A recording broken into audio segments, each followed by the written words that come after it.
Kenneth Okonkwo has exposed Gowon on the trending issue since after his birthday speech, where he talked about the Biafra War, and he said that the reason why they fought the Biafra War was to keep Nigeria united. But Kenneth Okonkwo disagreed with him, said that he has multiple chances to keep Nigeria united as one indivisible entity, but he's failed severally. He also said that the reason they fought the war was because they lacked the capacity to manage the crisis that was ravaging the country then. He was also asked about the P2B speech where he called Gowon a hero, which made everybody to be tackling P2B. He said that P2B is entitled to his opinion, and he have said before that every leader should think through his or her speech so that anything that comes out of it, he will take it. In fact, let me allow you to listen to Kenneth Okonkwo, and as you are listening to him, do well to subscribe to my channel and also share for more updates.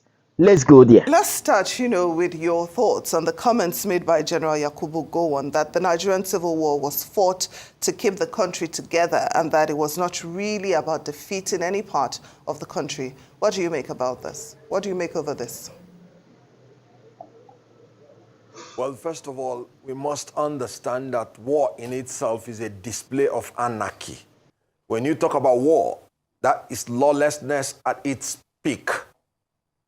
So when you say you are fighting war to keep Nigeria one, no. You fought the war as a manifestation of your incompetence in the management of the crisis that was then part of Nigerian history. And let me explain what I mean. Before independence, the colonial power, Britain, they kind of brainwashed the Nigerian people to maintain their ethnic cleavages, and they needed to make Nigerians live in that disunity so that they could continue their colonization against Nigeria. So they made the North, for instance, to believe that being educationally disadvantaged, they should not rush into independence because of the likelihood that they will be dominated by the more advanced southern Nigeria. And the North bought into that.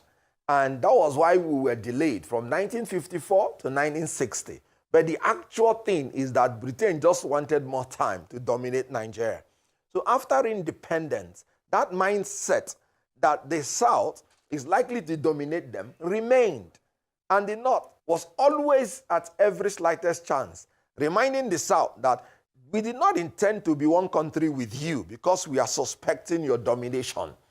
But the 1966 military coup, pure military coup, has nothing to do with ethnicity or anything, even though people who organized it were predominantly from one ethnic group.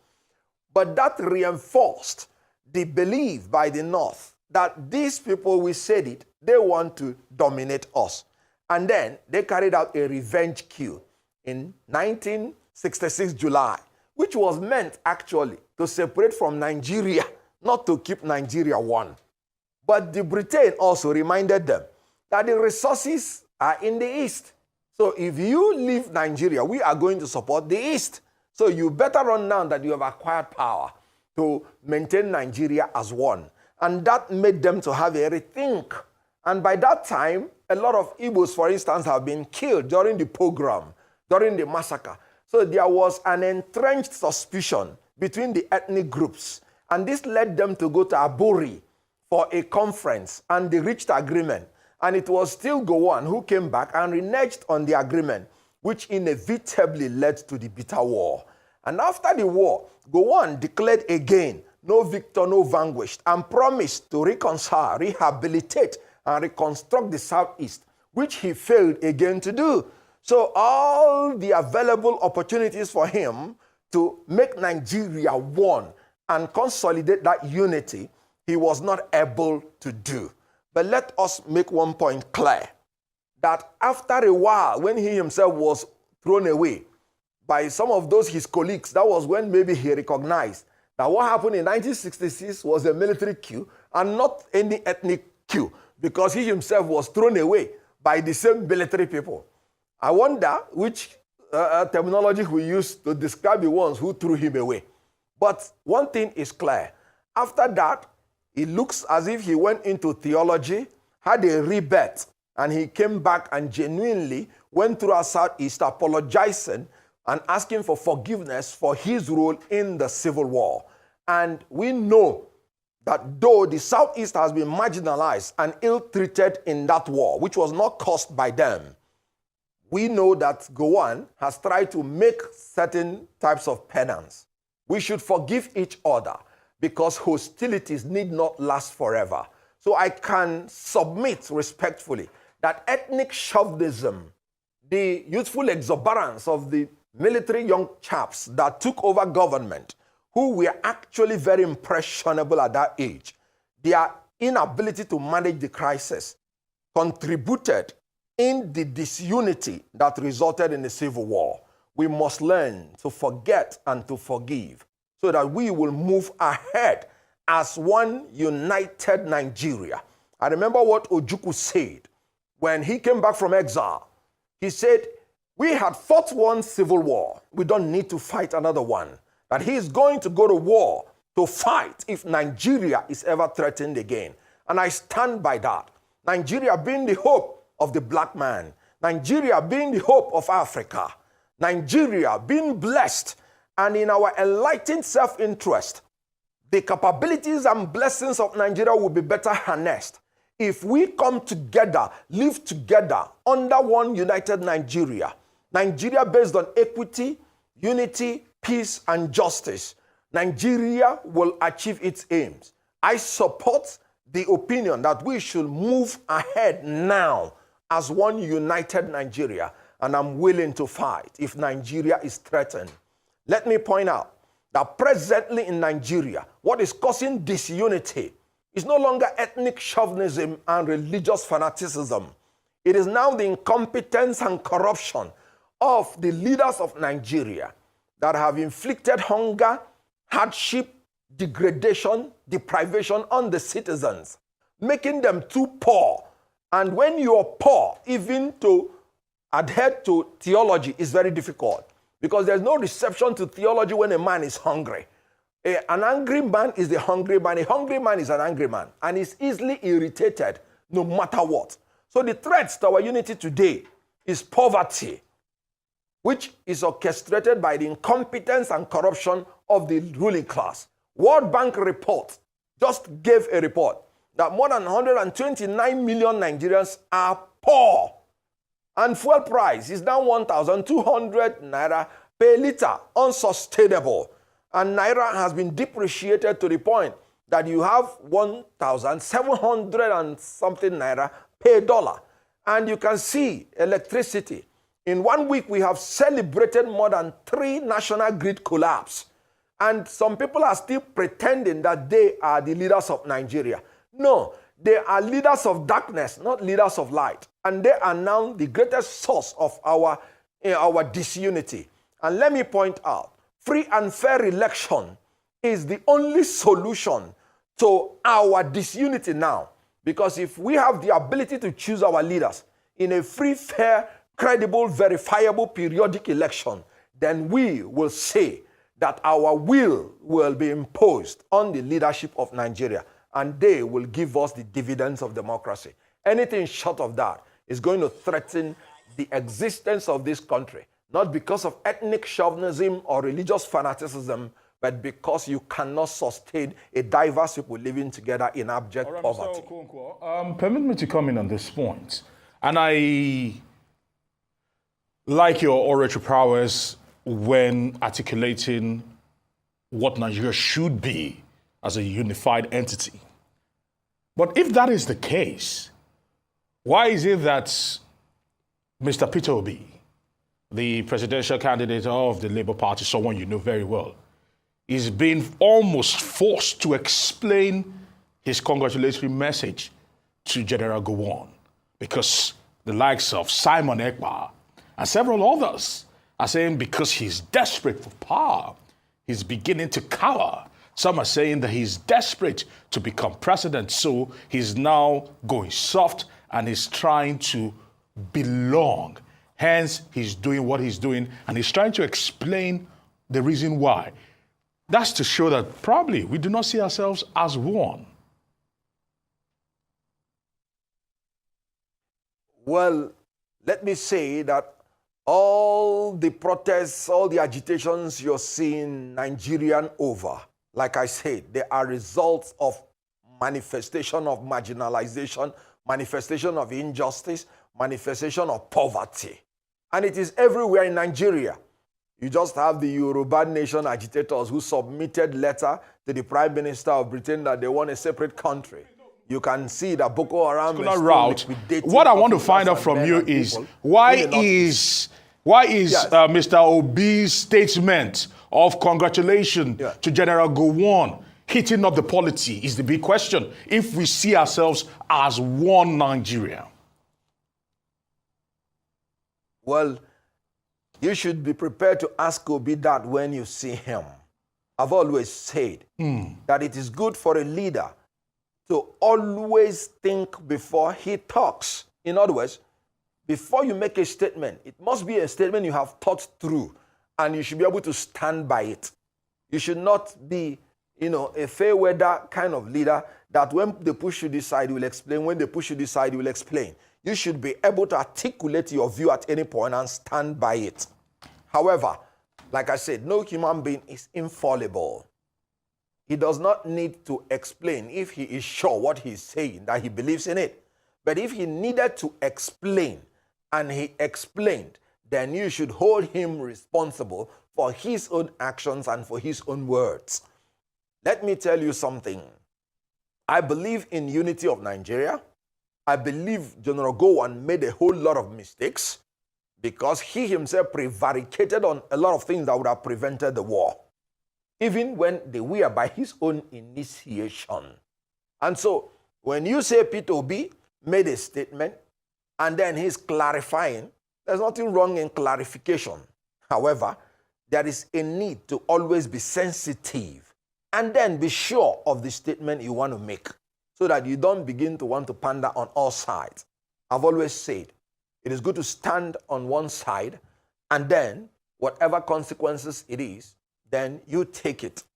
I don't have anything against anybody saying anything. It's a free word, freedom of expression, but you should be able to stand by your word.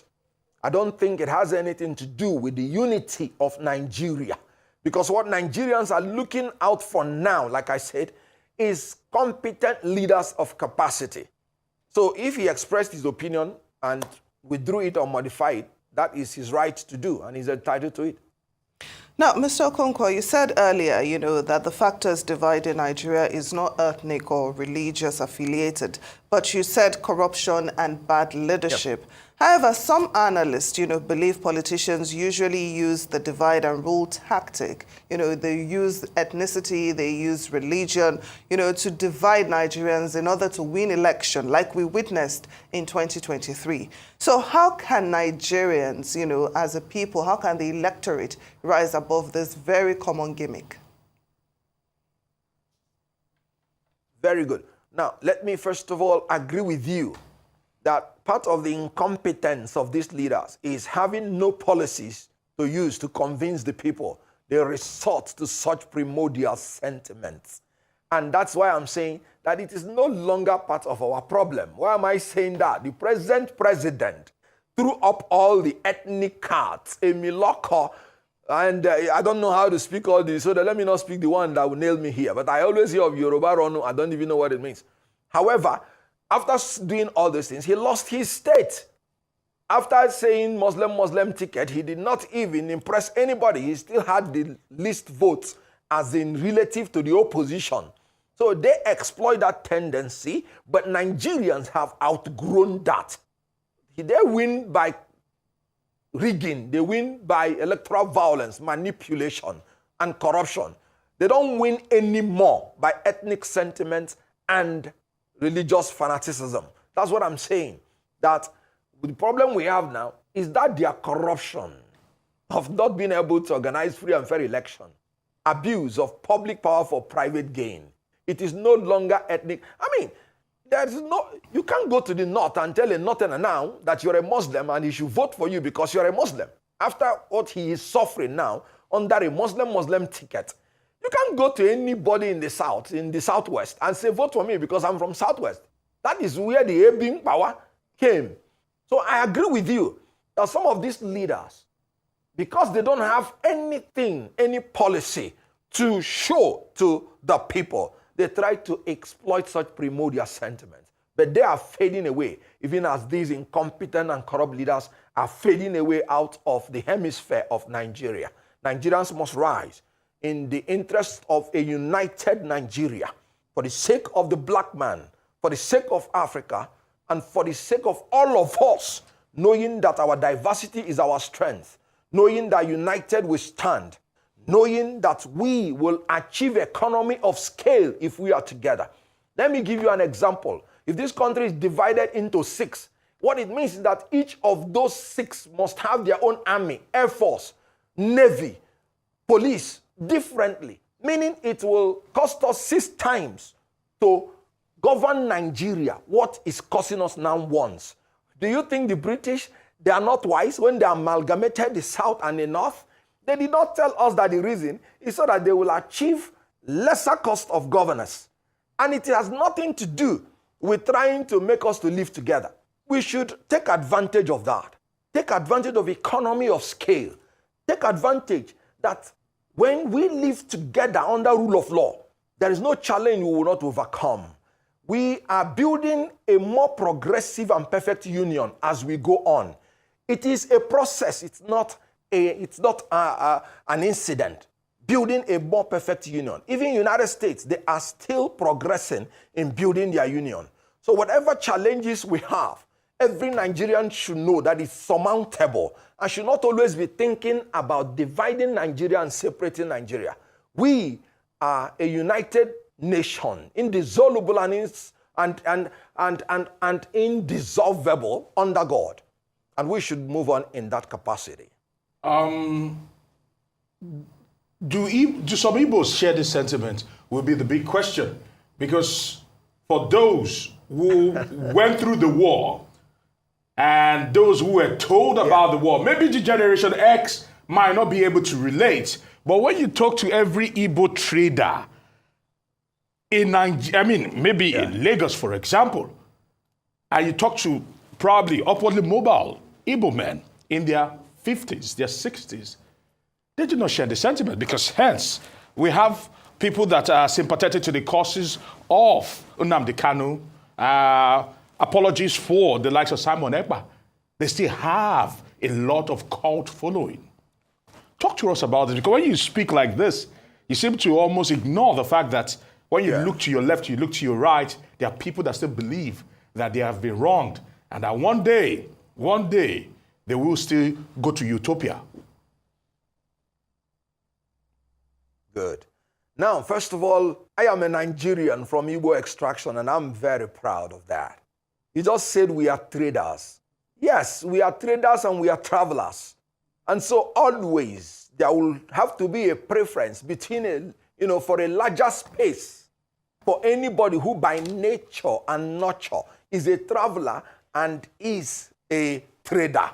And so in our enlightened interest, I know it as a fact that we will prefer a larger space because our nature demands that. Our nurture demands that.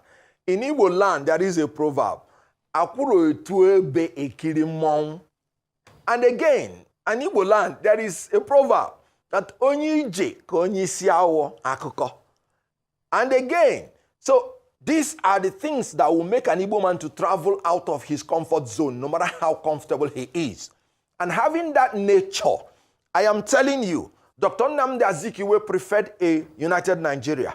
Ojukwu preferred a united Nigeria. Kenneth Okonkwo preferred a united Nigeria. Because I know, as a matter of fact, that as a trader and as a traveler by nature, it will be better for us as Ndi Igbo. Ndi Igbo are agents of development, and they go about carrying development to anywhere they go to. I recall what Buma Mawa said when we were in a presidential campaign. Buma Mawa stood on a pulpit and said the only true Nigerians who believe in Nigeria, they are Ndi Igbo, because everywhere you will see them. And when you see them, they build their homes there and they live there and develop there. It was quite unfortunate that before 1966, our quest for developing anywhere we stay was manipulated and misconstrued to be a quest for domination. I am happy it's no longer in the minds of Nigerians to think in that pattern and in that formula. Because I remember one old man from Kanu. He said during the June 12th, when the Igbos left north, he couldn't find a part, I think Yakasai, he couldn't find one spare part he needed to repair his car. And he said, let's face it, we need each other. In this country, we need each other, especially in the Igbo, who are the agents of development. I told you before that what is threatening our unity now is the incompetence and corruption. What is happening in Lagos? Why are Igbos feeling uncomfortable? Because there are some people like Bayo Nonuga who will tell you Igbos are aliens in Lagos. Can you imagine?